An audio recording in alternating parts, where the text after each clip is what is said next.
good morning to all of you. How are we feeling this morning? Yes. We're feeling great. This is a brilliant reception, a fantastic turnout. We are thrilled to be here today at the Museum of Science and Industry in Manchester. Now, it is the Manchester Science Festival. It's the 10th anniversary of the festival, so can we get a quick cheer for that, please? Yes. And we have got one of the best guests that we could possibly wish for. He is quite simply out of this world. He was, in fact, out of this world, Ricky, for 6 months. How many days is that, do you think? I think my calculations serve me correctly. About 185 days, 11 hours, and 22 minutes. Is that right? That's about right. We got it. We can be our pleasure to introduce Major Tim Peake, who was up on the International Space Station, delighting us all for those 6 months. Tim, please come up on stage and He's join with us us today. Come on up. Thanks for coming. Thank you very much. Really good to see you. Take a seat. Thank you. Good morning, everybody. Hi. How incredible is this? We have got someone on this stage who's been on board the International Space Station. Now, you were the first British man to be on board the International Space Station. You've been back now for how long? Gosh, I've been back for almost 4 months now. Yeah. And how's it felt being back? It's felt really good. When you first get back to planet Earth, everything feels really heavy and your head is spinning because all the fluid in your inner ear isn't used to being in gravity. It's been floating around for 6 months. And so you feel very dizzy and you feel off balance and you can't really walk in a straight line for the first couple of days.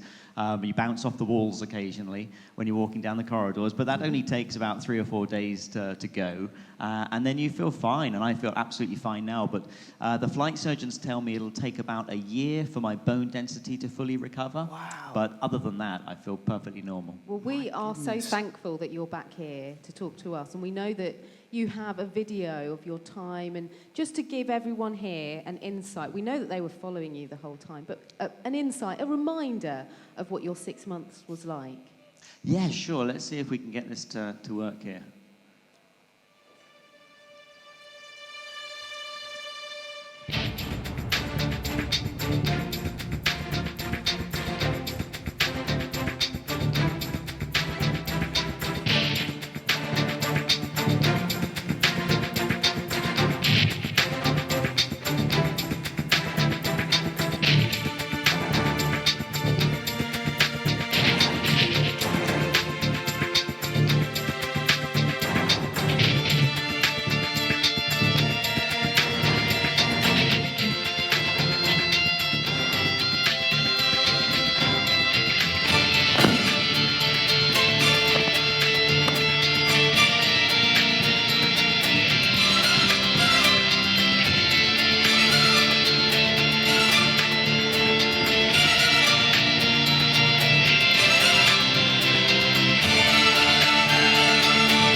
Oh my goodness, that was unreal. That kind of takes me back to watching you all of those months out there. We were following you on Twitter. We were watching the videos that you were uploading online as well. That's really kind of brought it all back. How exciting was that? Who doesn't want to be an astronaut just looking at that? There we go, already hands are up. Yeah, we have a few in the front row. Tim, what I want to know is there anything that could have, or did anything prepare you for what you were seeing when you were up there? That's a great question because we get trained on everything, and it takes 2.5 years to train for a mission, a 6-month mission to space. But no one can really train you on what it's like to see planet Earth from space. That's one of the things you just have to go and experience. And the first time I looked out of the cupola window down on the planet, it's absolutely mesmerizing. And you're kind of overawed because you can see about 2,000 kilometers in any direction. And I'd be over the French Alps, and there was Greece over there, and there's Scotland over there. And it's like, wow, you know, you can see so much, and you're just not ready for that. It must be absolutely awe-inspiring, but also being up there with all these other astronauts and cosmonauts. What was that like, sharing that one platform all together? It was really wonderful, actually. It's what makes the space station such a fun place to live and work, because we're obviously very busy. We're doing lots of science activities, but to actually share that experience with friends and colleagues is wonderful. And also with our Russian colleagues, Italians, French, German, Spanish, the whole of the European Space Agency, and Canadians, Japanese. So you've got this wonderful international mix, either on board the space station and also in the training processes you're going through. So you make some really lifelong friends. And what about being the first British man out there? Did they treat you any differently at all? No, I think everybody's, everybody gets a little bit of ribbing depending on their nationality. You'd expect that. There's lots of sort of camaraderie and banter goes on in the astronaut corps, but no, everyone gets on really well. So what we loved was that snapshot of that video that we just saw there. But for you, what was a typical day like? Was it different every day? Every day is different. Yeah, every day is a real challenge, and that's one of the great things about being on the station is that it's a very mentally challenging environment to work in. Sometimes it's a physically challenging environment to work in. We're obviously up there to do science activities, but we actually work Monday through Friday, 9 to 5. Oh, well, not really 9 to 5. We actually work a bit longer than that, but we have Saturdays to clean the space station. Sundays we get some time to do call family and friends and conferences, etc. But you're always doing different science activities, which is wonderful. Am I right in thinking, apart from that video, you've got a separate presentation? I have, yeah. I can kick run off? through some slides for you if Let's you like, do that. just to We're just to going to give sit you a back and watch flavour. now. Yeah. So this is my Soyuz rocket, actually, down in Baikonur in Kazakhstan. So this takes you back to the 15th of December last year. And Tim Kopra, Yuri Malenchenko, and myself, at this stage, we were in quarantine. We were behind glass, going through our 2 weeks of preparation just prior to the rocket launch. We're pretty much trained. We've done 2.5 years of cramming as much information in as possible, getting ready for this mission. And the last thing that we have to do is go to this building here, get suited up before getting on a bus that takes us to the launch pad. There's Tim, Yuri, and myself just on the stairs there prior to going into this lovely old elevator that takes you up to the very top of the rocket. And this is actually the same launch pad that Yuri Gagarin launched to space in on the 12th of April in 1961. So it's wonderful to be part of the true history of spaceflight as well. And the Soyuz rocket hasn't changed a huge amount since 1961 either. Right. It's gone through several upgrades, but essentially it's pretty much the same Soyuz rocket technology that they were using previously. When you actually launch into space, it's the most incredible experience. You're sitting on 300 tons of rocket, and it packs 3 million horsepower. And those first stage boosters that you see there, they launch you up with about 4 Gs of acceleration. And it's absolutely phenomenal. You're kind of pinned back into your seat, and then the first stage boosters come off with a big jolt, and then the second stage, which is on the bottom right there, that kicks off, and that takes you from about 60 kilometers altitude up to about 110 kilometers. And by that stage, you're in true space. Once you pass 100 kilometers, that's what we define as space. And because you're outside the Earth's atmosphere, you don't need the nose fairing anymore. There's no drag, there's no air. And so you can see on the second stage, the actual Soyuz spacecraft itself is now exposed because the nose fairing has come off. Did anything happen to your face? When do you have like a reaction to your face? Your skin kind of gets pulled back. That's what you see in the films, isn't it? Does that happen in real life? No, it doesn't. On the launch, we're probably just doing about 4 to 4.5 Gs of acceleration, which isn't quite enough to kind of make your face do that. That happens in the centrifuge when we train up to 8 Gs, and you definitely you can see your face distorting with that kind of acceleration. And on re-entry, you're experiencing about 6 Gs, so you get a similar sort of distortion. But actually, that second stage is really smooth. It's only about 2 Gs. It's a very smooth acceleration.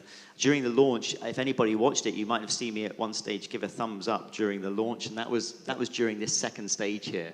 You wouldn't have seen me doing that in the first stage stage or the third stage, because they're really kicking a bigger punch. That third stage at the top there, that's what gets us to 25 times the speed of sound. It's crazy acceleration. It's like being in Lewis Hamilton's F1 car for 8 minutes, 48 seconds, and you're accelerating at that rate. It just goes on and on and on. So that's 10 times the speed of a bullet. So it's a wonderful ride. And then, of course, you're doing all this huge acceleration. And then finally, the main engine there on the third stage, it cuts out, and you get lurched forward with a big jolt as the engine cuts out. And then anything that's not tied down in the spacecraft will just float up wonderful. in front of you. And that's the first time I let go of my notebooks and just played around with something in weightlessness, and you realize you're in orbit. Right, oh my goodness. Did you feel the support from everyone? Because we had a huge show from the Science Museum in London. It was across the BBC. Did you feel the support from the public? Yeah, well, I kind of caught up with that later, because then my support team down on the ground were sending me these videos and saying, hey, this is what was going on around the UK, all the various launch parties. And it made me want to be back, with you guys. I'm like, everyone's having such a great time, I almost wish I was there with everyone else enjoying the launch parties. But did you guys watch the launch? Did you watch it at school? There you go. And they got the morning off, probably having to do English or maths because of you. Brilliant. That's fantastic. Yeah. And then, so after we launched into space, this is what our spacecraft looks like. And we get to the International Space Station in about 6 hours from launching. And I flew over a couple of days ago from Houston, and it took me over 8 hours to cross the Atlantic. So it seems quite strange that you can get to the space station quicker than you can get from Houston to London. Wow. But in that time, we're working very hard. We've got to get the spacecraft from about 220 kilometers altitude. We have to get up to 400 kilometers where the space station is, and we have to close and rendezvous with it. So we're doing a number of engine burns on that spacecraft in order to do that, to close and rendezvous with the space station. And then after 6 hours, we find ourselves next to the space station, which looks really large in space. When you look out the window and you suddenly see this big space station looming, it's like a bright star coming towards you, and then it gets bigger and bigger. And we come in underneath the space station. That's where our docking port was. And everything was going absolutely smoothly. And then we were about 17 meters from the space station, which is really quite close when you're in a spacecraft. And one of our thruster sensors failed. And so the automatic system didn't like that. It aborted the docking, and we got pushed back out to 90 meters. But thankfully, all the training, we're ready for that. We're kind of always expecting something to go wrong. So Yuri took manual control, and then he started flying it back in for a manual docking. But as you can see there in that slide, it's kind of a bit dark. We were going from daytime to nighttime and crossing what's called the terminator when we go into the darkness of behind the planet, into the planet's shadow. And it was really bad lighting conditions. So Yuri, on that second approach, didn't like it. It wasn't going right. So he backed off and then came in for a third approach, and that was textbook. And also there, that big gold panel on the right-hand side of the slide, that was the solar panel from a cargo vessel that was parked right next to our docking port. And the clearance was only a few meters. So Yuri had to be really precise in docking in order to avoid hitting that. So he did a great job. He's one of the most experienced Russian cosmonauts that there is. So very similar to parallel parking, I imagine. No. A little bit different, yeah. Was there anything that scared you during that time? Or obviously you're highly trained, but from that moment it sounds quite dramatic. But was there anything that scared you? Not really. I mean, you do have to put your faith in your Russian commander, but then, like I say, Yuri's on his 6th space flight. He's 5 times flown in a Soyuz, once in a space shuttle. So I couldn't have been happier having Yuri there at the controls. And Tim Cooper and myself were doing everything that we could to help him with the docking as well. So I wasn't really scared. We'd trained for this in the simulators. We knew what he was doing. We knew what we were doing. It was just a case of getting it right. So you've docked now. What happens next? Yeah, so we docked. We got on board the space station. We brought the crew back up to 6. We joined Scott Kelly on the right there, and Misha Kornienko and Sergei Volkov. And Scott and Misha at this stage were 9 months into a year-long stay on the space station. So you imagine spending a year in space, and those guys were in great shape, really. And Scott actually has a twin brother. He does. He was down on Earth. That's right, Mark Kelly, who is also a shuttle commander. Yeah. So I mean, that was great to meet those guys. And then we went straight into spacewalk training because we'd only been on orbit for about 4 days when Houston said, hey, we've got a problem with the mobile transporter. Now, this is like a big rail cart that goes along the truss, and it had got stuck, which meant that they couldn't control it, and it meant that we couldn't do any reboosts for the space station, and the robotic arm couldn't be used. So Scott Kelly and Tim Copra had to go outside and do a spacewalk to fix that. And we had to do that after only being in space for 6 days. So that was unexpected and unplanned. And my job was to get them safely outside and then recover them back inside after that. So that all thankfully went very well. And after we had done the spacewalk, we kind of got on with our working day. And you were asking me earlier about how it works. Well, that's a schedule. That's just an ordinary daily schedule. An actual rota for space. Yeah, life on board the space station. And we each get our tasks there. And we have to work through our daily jobs, and most of it's a mix of scientific activities, maybe some maintenance, physical training, obviously, and we run through our day-to-day operations. And obviously, we're talking every day with different control centers. So at 1 minute, I might be in the European laboratory talking to Munich, and then I might go to the Japanese laboratory to talk to Tokyo, then to the US laboratory to talk to Huntsville and Houston. So it's a really exciting place to work. Do you have weekends, like a Saturday and a Sunday, to just chill out, or is it working all the time? If anyone was involved in any of the education outreach activities, that's when I was doing it, and the kind of videos that I was sending back and the photographs. Saturdays were the morning was for cleaning the space station, because... Really? Just like you have to clean your bedrooms? Absolutely, yeah. On Saturday morning, you would find us all with a vacuum cleaner, hoovering out our crew quarters and hoovering out the lab and wiping it all down, making it clean. It's been up there for over 15 years, so we have to keep looking after it. And then doing our other activities, education activities and PR, etc. And then Sundays was a bit of a rest day. Right. Yeah. And then we'd been up there for a month, and now it was time for me and Tim to go out and do our spacewalk. And this was more of a planned spacewalk. We were expecting this to happen. But the space station had been down 1/8 of its electrical power. One of the boxes on the very edge of the truss had failed. So we had to go out and replace this sequential shunt unit. It's called SSU. Everything's got an acronym in space. It's easier for people like us. Yeah, yeah. So we had to go out there and do this. I was amazed, actually, before the spacewalk. You've already been in that suit for about 4 hours before you even go out the hatch, because on spacewalk day there's so much planning and preparation. And this was crammed, the airlock. I was amazed. We had so many pieces of equipment there, all of our tool bags, the new SSU that we had to install, then there was a new camera light that we were going to install, bags with electrical cables, and it's all jam-packed in that airlock, and you can hardly move. And then we get taken down to vacuum, and then Tim Copra opened the hatch. And really, it was that point when the hatch opened and the sun came into the airlock, and I just felt really relaxed and thought, great, now we can get on and do the job that we've been trained to do.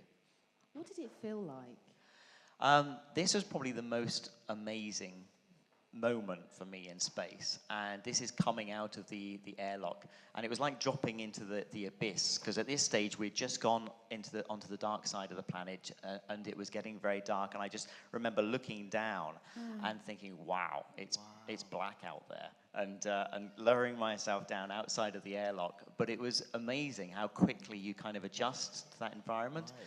And I kind of let Tim go off, and he had to do a couple of jobs before I needed to go away. And that gave me just a few minutes in my spacesuit outside to look around and enjoy the environment, enjoy seeing the planet by night. And of course, then I could see all the cities beneath me, which is wonderful. So with two Tims out there, was there any confusion at all?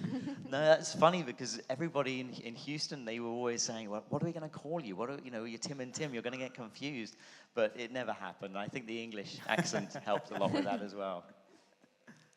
And then this is Tim and I out at our work site, changing out that SSU. What was amazing here was it really was at the very edge of the space station. So I was working in that position there. I had a big solar panel beneath me. And if I looked out to my right side, there was nothing but the blackness of space. And if I looked behind me, I could see beyond that solar panel, and again, it was just black. And then if I looked down at Tim, you can see that the planet was beneath him. So I was literally facing planet Earth with just the vastness of space off to my right. And it made me realize how tiny our planet is when you look all around you and you just see the vastness of space, and then you look down there and see this tiny, tiny blue planet in the middle of the vastness of space. You think, wow, we are really, very, very small. And you did actually get to take quite a few photos while you were up there, didn't you? Did you see anything in particular? I know people say you can see the Great Wall of China. Is that true, or do you have to have an incredibly good camera to be able to see that? You can see the Great Wall with a camera. You can see the pyramids with a camera, but it's very hard to make that out with a naked eye, almost impossible. So yes, you do need a camera to be able to see that. What's the best picture you took while you were up there? Oh, that's a tricky one. I think there are several pictures that I was really happy with. I think probably the one I was most happy with was Antarctica, because people had told me you can't take a picture of Antarctica from the space station. It's too far away. The orbit's not right. You never see it. And for about 6 or 7 weeks, I was always looking out for it. And I thought, they're right, it's not going to happen. And then one moment, I was down in the Russian segment, and I looked out, and the clouds cleared, and there was Antarctica. And I managed just in 2 seconds to snap this shot, and then the clouds came back in again and didn't see it. So I was very happy to get that. So we carried on with the spacewalk, and I'll just mention there, of course, at the end of the spacewalk, it got cut short a little bit early because Tim Cobra had a problem with his helmet, and water was coming into his helmet. Why? Why did that happen? We're still not 100% sure why. It happened to Luca Parmitano in 2013, and we think we know why that happened. A water separator had failed. So anyway, at least we were prepared for that to happen. We had a checklist and drills, and we'd practiced that. And so Houston said, hey guys, we're going to knock this on the head, terminate the EVA, and it's time to come back inside. So we came in after about 4 hours and 45 minutes. Gosh. Yeah, so a very exciting spacewalk, and a very exciting start to the mission, having done 2 spacewalks in the space of a month, one with Tim and Scott and one with myself and Tim. But of course, we're there to do science, so the most of the time is up there is spent doing scientific activities. And these are just a few slides to show you the kind of things we get up to. On the bottom left there, that was a really exciting experiment because you don't normally expect to be setting fire to things on the space station. Fire on board the International Space Station. But yes, we were doing flame combustion experiments to try and identify how things burn in space, and also to try and understand flame and cool flame technology as well. This is stuff that's going to be used in our aircraft industry and our aircraft engines. So it was really exciting research, and certainly from a piloting background, I found that fascinating. Some of the other science I loved was the science that we do on our own bodies, the life science experiments, because we're guinea pigs up there, really, and so much changes. I mean, our cardiovascular system ages, our immune system depletes, we lose bone density, we lose muscle mass. Do you shrink a bit because of space? You actually grow. Expand. You grow about an inch and a half, yeah, which does cause some people back pain in the first couple of weeks because you're stretching out.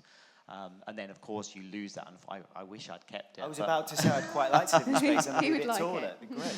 Yeah, but no, unfortunately, within a couple of days of being back on Earth, the gravity just crushes you back down again to your normal height. But yeah, so we go through lots of changes, and we're studying all of those changes on the human body. So I found that really fascinating. I loved that. This was a great experiment as well. I had to drive a Mars rover. Now, unfortunately, it wasn't on Mars, but it was actually in Stevenage at the Airbus Mars yard.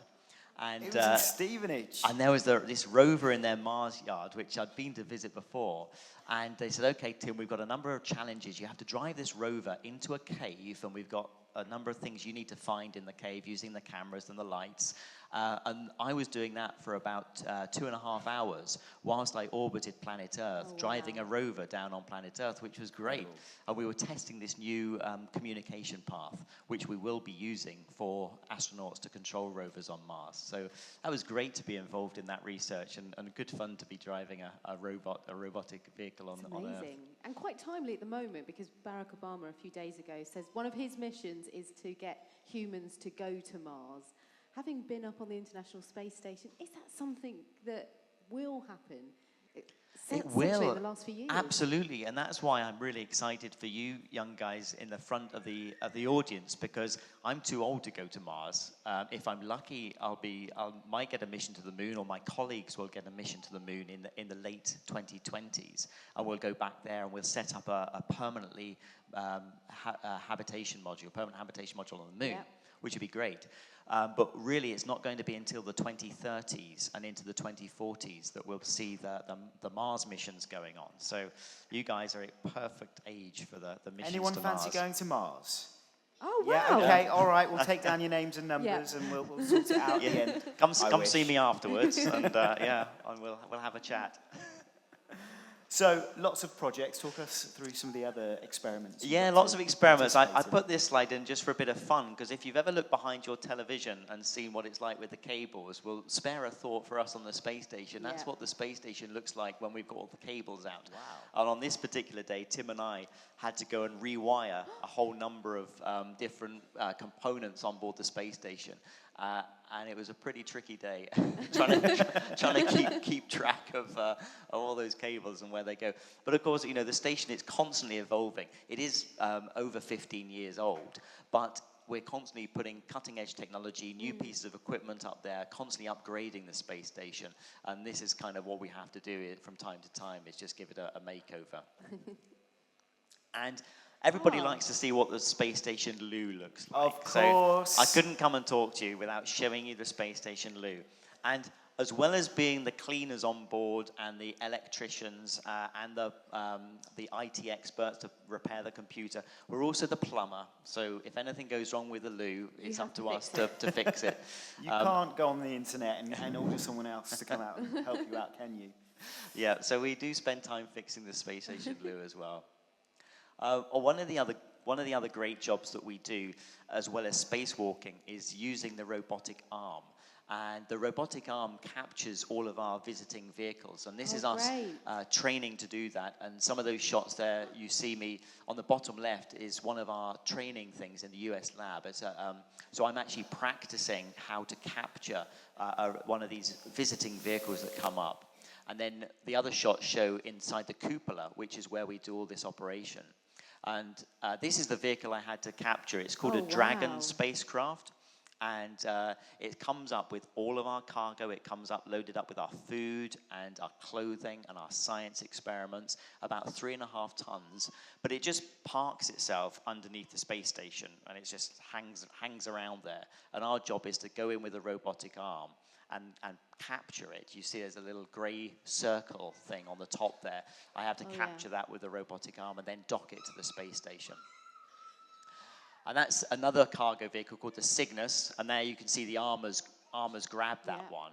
And it just gives you a flavour of what we're doing there. So that on board that will have more supplies, clothes, food, and those kind of supplies. Yeah. There have been occasions, though, in the past, haven't they, where that hasn't actually managed to take off, or there have been problems. So does that mean that you go without, and there isn't enough food for everyone on board the International Space Station? Yeah, that's a great question, because we've actually had a bit of a run of bad luck in the year prior to my flight. We had a Cygnus vehicle exploded on launch, and we had a SpaceX vehicle that launched and then exploded in flight. And in fact, it was that SpaceX vehicle, SpaceX 7, that had my spacesuit on it. I call it mine. It was a medium size, but there was no medium size on board the space station. I needed a medium to do a spacewalk, and it was in that vehicle, and I watched, and it blew up. So I thought, oh, well, there goes my dream of doing a spacewalk. But thankfully, the space station partners managed to get another medium spacesuit on the next cargo vehicle that arrived just a week before I did. Incredible. I was very, very fortunate indeed to get that spacewalk opportunity. And also a Progress Russian supply vehicle had launched, and you may remember that it got into orbit, but then it started tumbling and then re-entered the Earth's atmosphere and burnt up. So we do occasionally have problems, but we've always got at least 6 months supply on board the space station in terms of food and water. Okay. This just shows you inside. So what does it look inside one of these cargo vehicles? And you can see all the white bags there. That's all the stuff that's coming up, the science and the clothes. And the blue bags are garbage, because we need to obviously throw our stuff away. The packaging and everything gets thrown away. So anything from the loo, we recycle all the urine. We actually managed to recycle about 85 to 90% of the urine goes back into drinking water. But the brine, the nasty, smelly brine that gets left over, that gets packed up in there, and everything else gets packed up in there. So all the blue bags are our garbage, and that burns up in the atmosphere. So when you sometimes see a shooting star, it might not be a shooting star. That's actually a really interesting point. I was speaking to a professor about space debris, which is a massive problem, isn't it, with all the satellite dishes and what have you that go around and orbit our planet. What happens when they break up? And people do seem to think that it's more of a problem now with how we clean up space, because there's all sorts of stuff going around planet Earth, not just the International Space Station. Do you see any of this debris at all? That's right, yeah. Well, we don't see the debris because we're talking about tiny, tiny pieces, but we do see the effects of the debris. And in fact, I did a photograph one day of a chip in our window, and our cupola window had been hit by a piece of space debris and taken quite a large chip out of the glass. Now, thankfully, we have 4 thick 1-inch panels of glass, so it was completely safe. But when we're out on the spacewalk as well, often I'd be going past handrails, and I would see dents in handrails where the space station's been hit by small micrometeorites. Now, anything larger than a tiny micrometeorite is being tracked by a ground station, satellites and radar. And so the space station partners will actually tell us to reboost the station at certain occasions to change the orbit so that we avoid space debris. And if they see something really late, and that we haven't got time to change the space station orbit, they'll ask us to shelter inside the Soyuz as like a safe haven, close the hatches, ready to undock and come back if something goes badly wrong. But that happened. That used to happen about once a year. That's now happening about 4 times a year, is to change the orbit. So we are seeing more incidents of space debris. You guys are going to be able to ask your questions very, very shortly, if that's okay. So a few more moments from you, and then we'll open it up to the floor, and then who's got a burning question, have a little think, memorize it, and then we'll be able to put it to I'll rattle through these last slides quickly then, but this was just some of the education programs that I got involved in, which I just loved. For me, such a big part of the mission was sharing it with everybody else, and we tried to do not just science and engineering, but we tried to do art and music and drama and nutrition and exercise, and we picked out all of these activities, some you might be familiar with, which I absolutely loved. And also radio calls, ham radio calls, speaking to schools from all around the world. I spoke to 23 schools in 10 different countries, which is really wonderful. I love that experience. So when I wasn't doing all of the science and the maintenance and the outreach activities, this is probably where you would find me. This is inside the cupola, taking photos of planet Earth. It's absolutely incredible. You said, what's it like when you first see planet Earth? Well, this should hopefully just show you some slides of the view that you can see from space. And you mentioned there, what's it like? And at first you do just see that Earth as such a big geological feature. Look at that. But as you spend more and more time, you start picking out details, and I would start, finding, I know exactly how to find the pyramids now, because there's Cairo, there's the Nile, or I might find that little lake that leads me to Mount Everest. That's Antarctica that I was talking about earlier. Fantastic snow. Smoking volcanoes with the heat there that had melted the snow on the top. There's Patagonia ice fields. And again, that's the southern Patagonia ice fields. So you started to really just pick out the small details of planet Earth, and it was a truly amazing experience. You must have so much respect for the Earth since Absolutely. looking down on it. Yeah, and the other thing was that's how thin the atmosphere is, that small band, and it really stands out when you suddenly think, wow, all of life on planet Earth is due to that tiny, tiny band of our atmosphere, and it's really not very big at all. So yeah, that's just some shots of planet Earth from space. And then, of course, before I knew it, the 6 months was up, and it was time to come home. So it was a case of jumping in the Soyuz spacecraft. And this time it took about 3 hours to get back. Much faster then. Much faster. And actually much faster and much more dynamic. There's lots more bangs and whistles on the re-entry. The spacecraft, the one that you saw there, has to separate into 3 parts. We're in the middle in our descent module. And that's the only thing that comes back to Earth. And you see it there underneath the parachute. We probably get up to about 6 Gs of deceleration as we're slowing down. We're coming into Earth's atmosphere, trying to slow down from 25 times the speed of sound to just over the speed of sound when the parachute will start to open.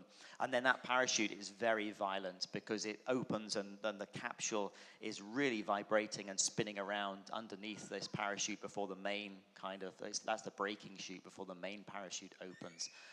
So yeah, it's very exciting, like the best roller coaster ride you've ever been on. Major Tim Peake, that sounds incredible. Thank you so much for telling us your story in space. It makes you want to go, doesn't it? It really does. We've got lots of questions, I hear, from the audience. So how are we going to do this? Have we got microphones? Social media first, very important. Because I know a lot of people were tweeting you. In fact, I was tweeting you while you were out in space. You liked some of my tweets, and I'm hoping it was you who liked these tweets, and it wasn't a robot back on planet No, Earth. it was me. It was you. It was me. Because you said you missed the colour green while you were up there. So I sent you a block of green. Just to kind of A present. I do remember that. Okay, let's get stuck into these then. Lenny, aged 5, asked what it feels like to float in space, and also what it feels like to be weak when you get back to Earth. Yeah, well, floating in space is probably the second most fun thing about being on the space station. The first is the view of planet Earth. But floating in space, it's amazing because when you first get up there, and it's a bit like if anybody's ever done a new sport for the first time, whether it's like a racquetball, you're not quite sure, and you're not very well coordinated, and you can't hit something or catch something, or like learning to ski. And it's the same, your legs are flying around, you're not quite sure what to do with them, and they end up kicking things off the walls. And but then after about a week, you get much, much better at it. And then towards the end of the mission, you can kind of push yourself off one wall and just float all the way through the space station without hitting anything, and just using maybe 2 or 3 touches to get you from one end to the other. So it's something you just have a lot of fun with. And of course, you can work up in the ceiling just as well as you can work on the floor or on the walls. It's quite amazing. Loving those spins in space, too. Yeah. This is a great question from Seymour Road Academy. They say, have you ever wanted to quit being an astronaut? Never, no. I think, most people train and dream for so long to become an astronaut. And also, I never had any moments in space when I wanted to be back on Earth. I mean, I miss my friends and family, but I was just enjoying it so much up there. Nat wants to know if there are any germs or life in space. Yes. So germs, what we're doing some great experiments where we're capturing things outside the space station. And we're basically using this aerogel, and they go outside and they're capturing these small micrometeorites, and they're looking inside and they're finding organic compounds. The building blocks of life are out there in space, in our solar system, whizzing around. Now, we haven't found any actual living organisms, but we have found we have found the organic compounds. Wow. That's incredible. Okay, another question here from Rockio. It says, how long did it take for you to recover from your time in space? Yeah, so the recovery, like I said, probably a week before I actually felt really comfortable walking again, and I kind of felt, I've got my balance, I can stand on one leg, I can jump without falling over, all that kind of stuff, about a week. But it will take about a year to fully recover the bone density loss. Okay, going back to that 15th of December then, because Tilly asks, what did it feel like to wear that spacesuit? Yeah, when we launched in the Soyuz rocket, actually that's quite a comfortable spacesuit to wear. It's very uncomfortable to stand up because it's designed for the sitting position. You're sitting in your rocket like this, and you're actually on your back, so that the acceleration, the G load, goes to your chest. So when you stand up, it's not designed for standing, which is why we kind of walk out like this, and we can't quite stand up properly. But other than that, it's quite a soft spacesuit to wear. Okay, Ryan wants to know, what inspired you to become an astronaut? Really, I think it was being a test pilot, which was my first passion in life, was flying. And then as a test pilot, I kind of saw space and being an astronaut as the ultimate test pilot's dream. And I was inspired by many different people along my route to becoming a test pilot, to becoming an astronaut and a test pilot. I have to ask this one very quickly. Okay, go for I've it. just read it and I want to know the answer. Yes, okay. Ethan Mia Garcia, do you believe that space is infinite? And if not, what is there after it ends? Oh, that's goodness Hashtag me. ask Tim Peake. The questions that everybody asks. I certainly believe in all of the scientific or the best scientific theories we have right now that the universe is in fact expanding, and therefore I guess you could say it's not infinite, but it will be infinite, because it's permanently expanding. What's beyond that, nobody knows. Okay, fair enough.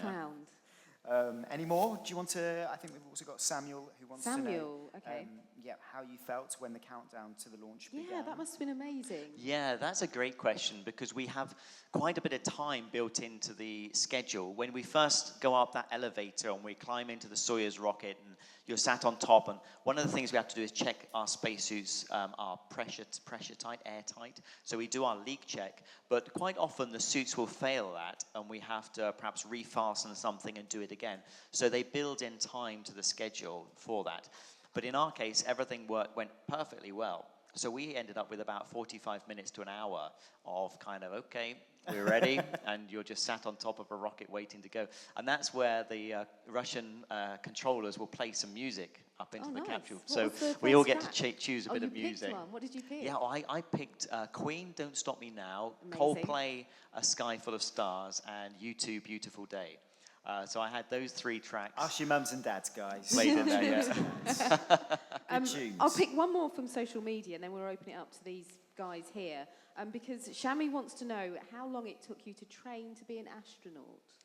It took 2.5 years to train for a 6-month mission.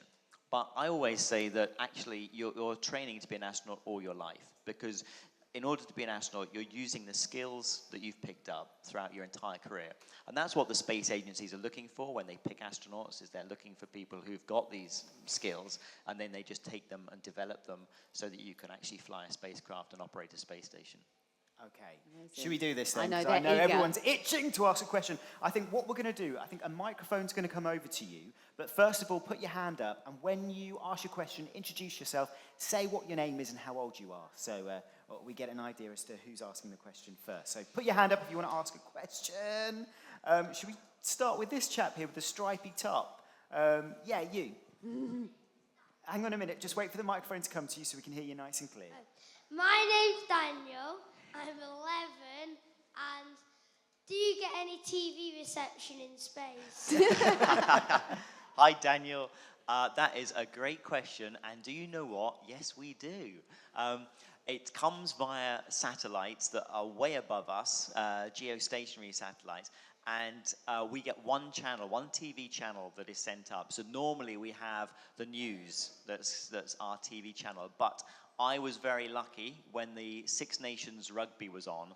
My American colleagues were very happy to change it to the BBC and ITV in order to have the Six Nations rugby beamed into the space station. Great And also for the London Marathon, I had the London Marathon coverage beamed up. Because as you well. were running it, weren't Yeah, you? yeah. Wow. Okay, next question, please. We've got a little girl at the front here. I'm Matilda, I'm 8 years old, and what do you have to do to be an astronaut? Hi, Matilda. Gosh, what do you have to do? They ask you to do lots and lots of things. I think that's the hardest thing about being an astronaut, is that you have to be what we call like a jack of all trades. You have to be fit and healthy. You have to learn about the science that you're going to operate. You have to be able to fly a spacecraft. You have to be able to do a spacewalk, and you have to be able to use the robotic arm. They're really important things that you have to do. So that's what we're training for. We're training to have all of these skills that we can fly into space, and that's what takes the 2.5 years before we go up on a mission. Can I just quickly say that Buzz Lightyear and Superman are in the audience? Oh, Yeah, my I think goodness. they're I fantastic. just noticed what is going on. Okay. Okay, another question. Let's go. You there with you're holding the mobile phone, filming this. I'm not sure if that's legal. Might have to know. Of course it is. My name's Logan, and would your inspiring words to be someone to be an astronaut? Did you say Gordon? Yeah. Logan. Oh, Logan. Sorry. Yeah. What would my inspiring words be? Well, I think for you guys, I think the most important thing is to have fun, enjoy yourselves, and work out what it is that you want to do. Now, you probably don't know that right now, and that's absolutely fine, which is why I say have fun and enjoy yourselves. But at some point, you're going to have to think to yourselves, what is it? What is it that really drives me? What is it that I love to do? And that's what you're going to be good at. And if you can work out what that is and then follow that path, then it's a path to success. And that's whether you want to be an astronaut or a school teacher or an engineer or go into art or drama. It just doesn't matter. It's a case of finding out what it is that you're good at. Thank you. Logan, we've got a little girl at the front here with a unicorn. I'm Layla, and do you have to listen to the people you're with in space? Do you have to listen to them? Yeah, because there's how many were on with you? Good question. There's six. There were 6 of us on board the space station, and yes, we just have to do what we're told. You get very used to that as an astronaut. You do what you're told. So we're always having to listen to people. So we have mission control centers all around the world who are helping us. Now, there are times where we have no communication. And so obviously we're up there by ourselves and we're running the space station and we're doing the science and everything. But normally we're in contact with mission control centers, whether that's in Russia or America or Japan or in Germany. And we're talking to people and doing what we're told. Yeah, I really want to get through loads of questions because everyone's got their hands up. I know exactly how that feels because I used to do it when I was a kid, always like that. Ask me, ask me. Should we go with the girl just to your left here? I'm Maya, and what do you wear in space? Hi, Maya. That's a great question because in space, on board the space station is just like this room. It's the same temperature, the same pressure, the same sort of humidity that we're in now. So you could be wearing what you're wearing. Now, we tend to wear just trousers and a t-shirt because it is quite warm on board the station. What you don't want to wear is you don't want to wear any floppy clothing. I didn't like wearing anything with a collar because collars, everything kind of just like floats up and it gets annoying. And if you were wearing a necklace or something, then they'd just have this necklace permanently floating in and you'll be batting it out the way. So you kind of have to be a bit careful about not wearing clothes that are going to get in the way. But otherwise, you can dress very comfortably. And we'd never wear any shoes. There's no point in wearing shoes. We just wear socks, and you're always using your feet. Your feet hook under handrails to stabilize because you normally hook your feet under something so that you can work with your hands free, and it's your feet that are holding you to the space station.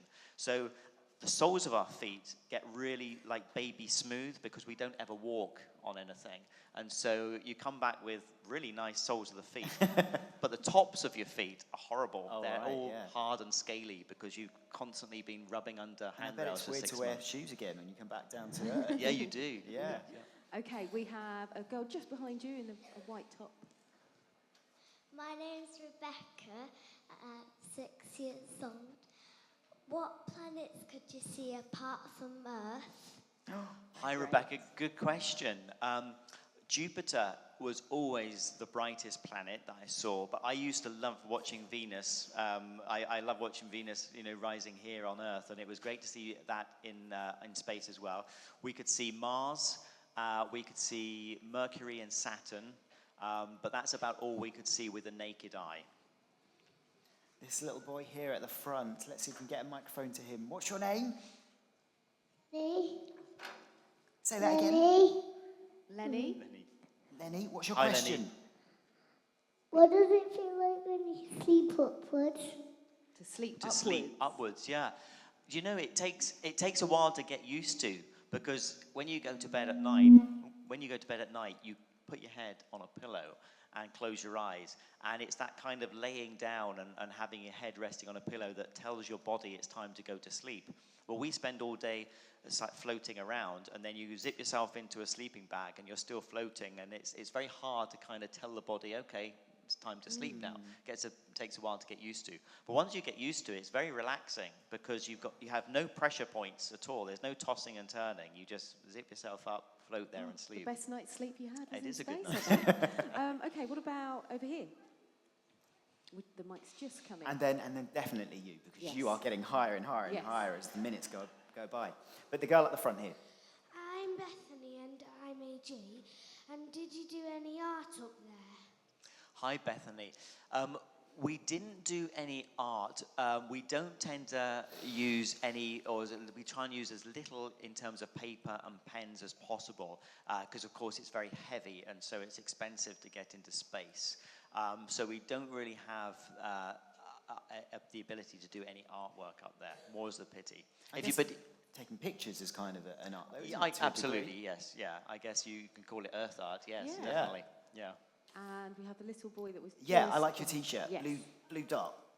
Blue dot, yeah. What did you eat and drink? Oh, space food. Wow, That's space amazing. food, yes. So drinking, we drink everything out of pouches. We have a hot water dispenser, and we kind of put the pouch there. We choose how much water we want, and we press a button. So we could have a coffee or a tea, or we could have cold water, and we could have a juice, for example. We just drink everything through a straw. And for our food as well, some of the food we would rehydrate with hot water. Some of it would just be in metal pouches that we'd put in an electrical food heater. And some of it was in cans as well. But you can, anything that you can put in a can or a pouch. So we could have, vegetables and meats, all of that kind of stuff. We didn't have much bread up there. And as a treat, we had things like peanut butter and jam. So you could have peanut butter and jam on a tortilla wrap rather than bread. It was kind of like a compromise. Yeah, It nice. was all right. So should we come over at the front here? Yes, and then definitely the chap as well with the... well, everyone's got one of these yellow things on. That doesn't help at all, does it? Yeah. You can both ask one. Let's both ask a question. What does it feel like when you're coming down from space station down to the Earth, and going through the atmosphere? Okay, we'll go for that one first. Yeah, what does it feel like? I was surprised how hot it was. I guess I shouldn't have been surprised. It's 2,000 degrees outside the capsule, so it's going to be very warm inside. But there really wasn't much ventilation inside the spacesuit, and we had the helmets closed just in case there was a problem. So, I mean, if you imagine the hottest that you've ever been, that's about as hot as we were inside the spacesuit. Very, very hot indeed. How long were you really hot? For about 20 minutes, so you get completely dehydrated. You lose so much of your body fluid, just constantly, absolutely drenched with sweat. And there's a lot of pressure on your chest. It's hard to breathe because as the acceleration builds and builds and builds, it's like an elephant sitting on your chest, and you're just there having to monitor the spacecraft systems, but also having these big vibrations and all the deceleration forces as well. So it's a wild ride. It's a lot of fun, but it's also hard work. Because I think the first thing you said when you came out was that was the best ride of my life. It was, yeah. And I think there's, you've just gone through the separation, and then after the separation, before you enter the Earth's atmosphere, the spacecraft's just tumbling, literally waiting for the top of the atmosphere to put the spacecraft into the correct orientation to start coming back. And during that tumbling phase as well, I was looking out the window, and the Earth seemed really large. Because I've been used to being at 400 kilometers, I'm now, only about 120, 130 kilometers, and I think, wow, the Earth's big, and we're really falling. We're heading right for it. just falling like a brick towards the Earth. You've got a question as well? Hi, I'm Sarah and I'm 9. What did it feel like in space? What did it feel like? What did it feel like? It was a real mixture because once you got used to in gravity, the floating around, and you get used to how that feels, because the first thing that happens is your face gets puffy and you feel a bit stuffed up because all of the fluid that's in your legs right now, all of that body fluid floats up to your chest and your head. So sometimes you get a bit of a headache and you feel stuffed up, but once your body gets used to that, it actually feels very comfortable. It's a very nice place to live and work. Okay, also to this chap here at the back, who's had his hand up for a while now. No, sorry, just there to you here. Yeah. My name's Philippe and I'm 7. Did you bring anything back from space to work on? Great question. Yeah, that is a great question. We sent lots of things back in terms of to work on the science activities. That SpaceX vehicle that you saw, that I captured, that doesn't burn up in the atmosphere. That comes back under a parachute, and all of our science equipment goes back into that SpaceX vehicle, and then the scientists will carry on working on all of those experiments and looking at the data and analyzing it.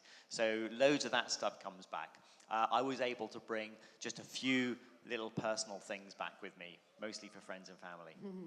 Let's go over here, and there's a little boy in the middle. Let's talk to you. I'm sorry if we don't get through everyone's questions, but we will try our best. It's just, there are so many. I'm Charlie. I'm 11 years old. And do you have to have a special space phone, or can you use your own phones? Hi, Charlie. We have no phones up there like you're used to. We have no mobile phones, but we call people through the computer. So it's like calling people through the internet, but without, doing Skype without the video, so just like an audio. So that's how we make the phone call. We would go to our crew quarters, and we would just do it on our computers. Now, we do have iPads up there, and we're getting some new tablets up there, and the Russians use iPods as well. So we're kind of trying out different technologies, what works, what doesn't work. We do have Wi-Fi as well. So in the daytime, I would normally just have an iPad with Wi-Fi, and I'd be floating around the space station all over the place. That's where I was running through my procedures and my drills and things. Amazing. But I'd go into my crew quarter on the laptop computer to make a phone call. There's a certain brand of mobile phone you might not want to take up to the International Space Station, but we We won't, shall not go talk there. about that. Next question. What about this chap here who's got both hands up? Okay, we'll go for him, but then also you as well. My name's Easton, I'm 8, and what have you missed the most about space? What have I missed the most? It would have to be those slides you saw there at the end of you. I mean, seeing that on a daily basis is just such a privilege, and that's by far and above the thing I miss the most. I'm Oliver and I am 8 years old, and my question is, does your hair and nails grow faster in space? I think they grow exactly the same rate. We used to cut our hair once every 2 weeks, sorry. We just do it ourselves. We get the clippers out, but the clippers have been modified to plug into the vacuum cleaner. Because you can imagine, if you just use the clippers, hair is going to go everywhere. It's going to be a complete mess. So what we do is we plug the vacuum cleaner into the clippers, we switch the vacuum cleaner on, and then we just do number 3 at the sides, number 6 on the top, and we're done. But what if you're a girl and you've got really lovely, luscious long hair? Yeah, it depends. Some of the girls tie their hair up. Some of them just let it all hang out. Yeah, we've seen that, Yeah, actually. yeah. Looks fantastic, I Whatever's most comfortable, really. Yeah. Cool. Okay, what about the girls in the pink at the back? And then a couple more minutes. When are you going back to space? Yeah, good one. Yeah, I'm asking the same question at the moment. Believe me, I'll let you know. I'll text you as soon as I find out. But, do you hope to return? I do hope to return, yeah. And the space station is going to be going till at least 2024, so it's got a lot of life yet. And we're actually starting to fly some new spacecraft in about a year and a half's time. The SpaceX cargo vehicle that you saw there, well, there's a manned version of that being developed. Boeing are developing a new spacecraft as well. So that's exciting. There's going to be new missions associated with that. And of course, in the early 20s, we're going back to the moon on the Orion spacecraft with our NASA colleagues, and the Europeans are building the service module for that spacecraft. So there's lots of exciting things happening in the next 10 to 15 years. Okay, Now, one I know more question. we haven't got much time. Is anyone able to tell us if we've got a few more minutes, or do we have to wrap up pretty soonish? Should we keep going for a little bit longer? Yeah? Okay, so we've got a little girl over there with a... My name's Jessica and I'm 8 years old. And my question is, what did it feel like doing the marathon in space? Great one. Hi, Jessica. Do you know, doing the marathon, I was a bit nervous about doing the marathon because I kind of thought, have I bitten off more than I can chew here when I first got into space? The biggest problem was the harness, and the harness is very, very uncomfortable to wear. If you can imagine, this thing has to keep you strapped down when you run. And actually, when I was running the marathon, I was first worried about, my legs and they're going to get tired. And it wasn't my legs at all that were tired. It was my shoulders and my waist there with wearing this harness. I was constantly trying to shift weight from shoulders to belt to shoulders to belt. And I ended up running much faster than I had expected to, only because I needed to finish as quickly as possible because the harness was really hurting. Okay, just the last question, I'm afraid, and it's from this girl here with the brilliant bubbly top there. I'm Sophia, age 7. Did you see any other astronauts in space? Hi, Sophia. We saw, well, yes, when you saw the 6 of us there on that slide, what happens every 3 months is 3 astronauts come down and another 3 come up. So Scott and Amisha and Sergey jumped into their Soyuz spacecraft and came home. And then Jeff, Alexei, and Oleg came up in another Soyuz spacecraft and joined me for the last 3 months. So yes, I did get to see others. Well, thank you, Mr. Tim Peake, for coming back down to earth and answering all our burning questions. And to the audience here today, There were some excellent thank questions, you. really impressive. If you're not going to be an astronaut, maybe consider being a journalist, because they were really very, very good.